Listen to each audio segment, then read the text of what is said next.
Hello everyone, मैं हूं अनीस और आप देख रहे हो मार्वेलस एजुकेशन। आज की वीडियो में हम लोग बात करने वाले हैं इक्वेशन ऑफ मोशन के बारे में। मैं बता दूं कि ये मोशन का पार्ट नंबर 2 है। इसके पहले भी मैंने एक वीडियो ऑलरेडी बना दिया है।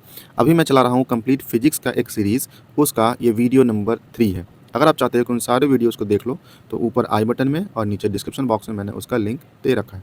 तो चलो ज़्यादा टाइम वेस्ट ना करते हुए स्टार्ट करता हूँ मैं आज का ये वीडियो। देखो, इक्वेशन ऑफ मोशन को समझने से पहले हम लोग को ये जान लेना जरूरी है कि इक्वेशन ऑफ मोशन में यूज़ होने वाला जो इंपॉर्टेंट टर्म है वो कौन कौन सा है। तो सबसे पहली बात कि ये जो लिस्ट दिया हुआ है ये सारा का सारा इंपॉर्टेंट टर्म तुम्हारे ध्यान में होना चाहिए। अगर मान लो ये गाड़ी चलना स्टार्ट किया तो उसके पास जिस वेलोसिटी से वो चलना शुरू किया उसको हम लोग बोलते हैं इनिशियल वेलोसिटी, या फिर उसको प्रारंभिक वेग बोल सकते हो। जब इक्वेशन ऑफ मोशन में से दिखाना हो तो इनिशियल वेलोसिटी या प्रारंभिक वेग को स्मॉल यू से डिनोट करोगे।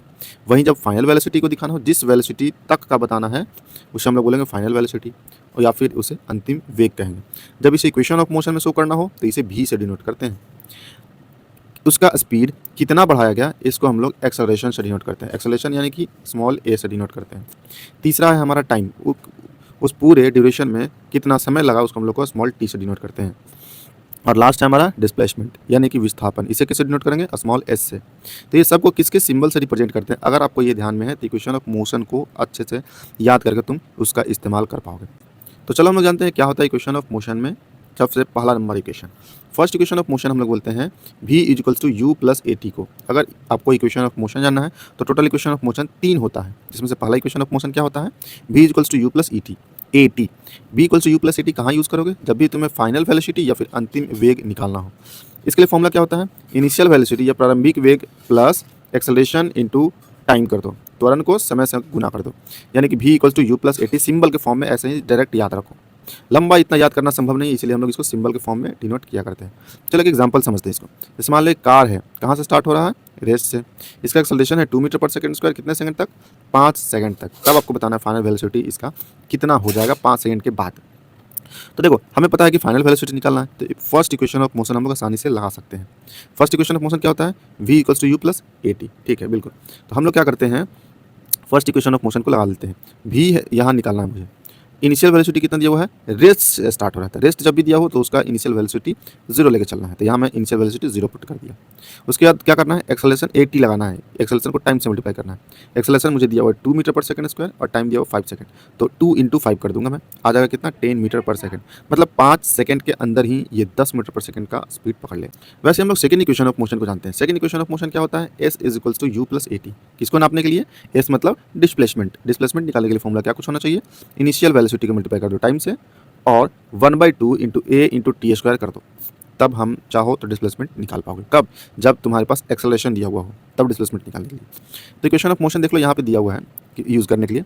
अगर मान लो कोई ऑब्जेक्ट है जो कि स्टार्टिंग में रेस्ट में था, एक्सेलरेशन उसके पास 2 मीटर पर सेकंड स्क्वायर था, तो बताना है कि 5 सेकंड के बाद वो कितना दूर चला जाएगा। ये क्वेश्चन अगर पूछा जाए तुमसे तो क्या लगा सकते हो? इसमें डिस्प्लेसमेंट पूछा जा रहा है, इसलिए मैं सेकंड इक्वेशन लगा दूंगा। सेकंड इक्वेशन में एस इक्वल्स टू यहाँ रखा हुआ है, इनिशियल वेलोसिटी 0, तो u इंटू टी करोगे। जब u का वैल्यू 0 है तो t कुछ भी पुट कर दो, वो वैल्यू 0 ही रह जाएगा। बच गया हाफ ए टी स्क्वायर, तो हाफ रख दो। एक्सेलरेशन 2 दिया हुआ है, टाइम 5 सेकंड तक है, तो 5 सेकंड है तो 5 का स्क्वायर कितना हो जाएगा? 25 हो जाएगा। ओवरऑल ये 2 से 2 हो जाएगा कैंसिल आउट, अब बच जाएगा 25 मीटर। इस तरीके से चाहो तो सेकंड इक्वेशन ऑफ मोशन को यूज़ कर सकते हो। अब हम लोग जानते हैं क्या होता है third equation of motion. Third equation of motion होता है V square equals to U square plus 2as। ये भी क्या फाइंड आउट करने के लिए होता है? Final velocity. यहाँ पर भी ये फाइनल वेलोसिटी का स्क्वायर हो जाएगा, तो फाइनल वेलोसिटी का square equals to initial velocity का स्क्वायर प्लस 2as। अब बोलोगे फाइनल वेलोसिटी निकालने के लिए तो फर्स्ट इक्वेशन भी था, तो फर्स्ट इक्वेशन और थर्ड इक्वेशन में डिफरेंस क्या कुछ रह गया? तो फर्स्ट इक्वेशन देखो कहाँ यूज़ करोगे? फर्स्ट इक्वेशन यूज़ करोगे जब तुम्हारे पास ये फर्स्ट इक्वेशन होता क्या है? V equals to U plus A into T. तो जब टाइम दिया हुआ हो तब फाइनल वेलोसिटी के लिए यूज़ करोगे फर्स्ट इक्वेशन को, और जब डिस्प्लेसमेंट दिया हो तब किसका यूज़ करोगे? थर्ड इक्वेशन का। जैसे देख लो, इस क्वेश्चन में दिया हुआ इनिशियल वेलोसिटी, एक्सेलरेशन, लेकिन यहाँ टाइम की जगह डिस्प्लेसमेंट दे दिया। अगर टाइम दिया रहता तो फर्स्ट इक्वेशन यूज़ करते, अगर डिस्प्लेसमेंट दिया है तो थर्ड इक्वेशन में यूज़ करना स्टार्ट कर दूंगा। V square equals to U square plus 2as लगा दिए, और यहाँ पे 100 आ गया है। तो 100 जब आया ना तो ये 100 आया वैल्यू किसका? वी स्क्वायर का।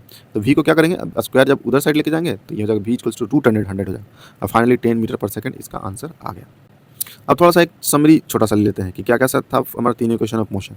फर्स्ट इक्वेशन क्या होता है? v equals to U plus A T, क्या फाइंड करने के लिए? Final velocity. Second equation of motion S equal to U T plus half A T square, क्या फाइंड करना हो? डिस्प्लेसमेंट फाइंड करना हो तब के लिए। थर्ड इक्वेशन किसको बोलेंगे? V square equal to U square plus 2as। क्या फाइंड करने के लिए?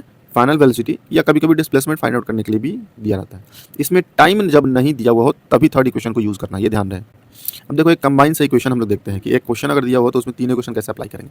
मान लो क्वेश्चन दिया हुआ है, एक बस है, कहाँ से स्टार्ट हो रहा है? रेस्ट से स्टार्ट हो रहा है। एक्सेलरेशन दिया हुआ है 2 मीटर पर सेकंड स्क्वायर, 5 सेकंड तक हो रहा, एक्सेलरेट हुआ। तो बताना है कि फाइनल वेलोसिटी और डिस्प्लेसमेंट क्या कुछ होगा। तो हमें पता है कि इनिशियल वेलोसिटी कितना से स्टार्ट हुआ था? रेस्ट से स्टार्ट हुआ था, तो इनिशियल वेलोसिटी 0 ले लूँगा मैं। एक्सेलरेशन दिया हुआ 2 मीटर पर सेकंड स्क्वायर, तो मैं एक्सेलरेशन पुट कर दिया। और क्या गिवन है? 5 सेकंड तक एक्सेलरेशन रहा, इसलिए टाइम 5 सेकंड। अब इसमें क्या पूछ रहा है? Final velocity. तो फाइनल वेलोसिटी हम लोग कैसे कैलकुलेट कर सकते हैं? तो फाइनल वेलोसिटी फाइंड आउट करने के लिए हम लोग फर्स्ट इक्वेशन का यूज़ कर सकते हैं। क्यों? क्योंकि इसमें टाइम दिया हुआ है। तो v equals to U plus at लगा देंगे। इनिशियल वेलोसिटी 0 है तो a इंटू टी कर दो, 2 इंटू 5 10 मीटर पर सेकंड आ गया। दूसरा डिस्प्लेसमेंट भी मेरे से पूछ रहा है।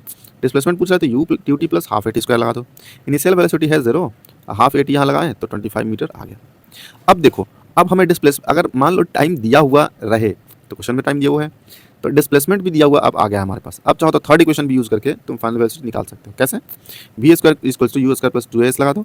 इनिशियली वेलोसिटी 0 है, डिस्प्लेसमेंट तुम्हारे पास अब दिया हुआ है, दिया हुआ नहीं है बल्कि तुम फाइंड आउट करके निकाल चुके कितना? 25 मीटर निकाल चुके। तो अब तुम चाहो तो थर्ड इक्वेशन को भी लगाकर निकाल सकते हो। यहाँ कर दो V square equals to U square plus 2, acceleration 2 दिया हुआ था और एस में देखो 25 मीटर तुमने निकाला है, तो यहाँ हो जाएगा 2 एस में 25 पुट कर देंगे। तो 25 इंटू 4, 2 टू जा 4, तो 4 तो यहाँ हो जाएगा 100। ये किसका वैल्यू है? वी स्क्वायर का, इसलिए वी को उधर साइड लेके जाएंगे तो रूट अंडर 100 होगा और फाइनली 10 मीटर पर सेकंड इसका आंसर हो जाएगा। अब देखो कुछ क्वेश्चन मैं तुम्हारे लिए लेकर आया हूँ, इन सारे क्वेश्चंस को तुम्हें खुद से अपने कॉपी पर सॉल्व करना है। सॉल्व करके नीचे के कमेंट बॉक्स में मुझे बताओ कि तीनों इक्वेशन ऑफ मोशन को तुम इस्तेमाल कर पा रहे हो या फिर नहीं। ये तो था हमारा video on the topic equation of motion, जो कि मोशन का सेकंड नंबर वीडियो था और पूरे फिजिक्स का वीडियो नंबर 3 था। अगर वीडियो हमारा पसंद आ रहा है तो वीडियो को लाइक कर दो, साथ में उस दोस्त को शेयर कर दो जिसे इस वीडियो का जरूरत है। मेरी आने वाली वीडियोज आपसे मिस ना हो जाए इसलिए मेरे चैनल को सब्सक्राइब कर दो। मिलते हैं अगले वीडियो में, तब तक के लिए बाय बाय।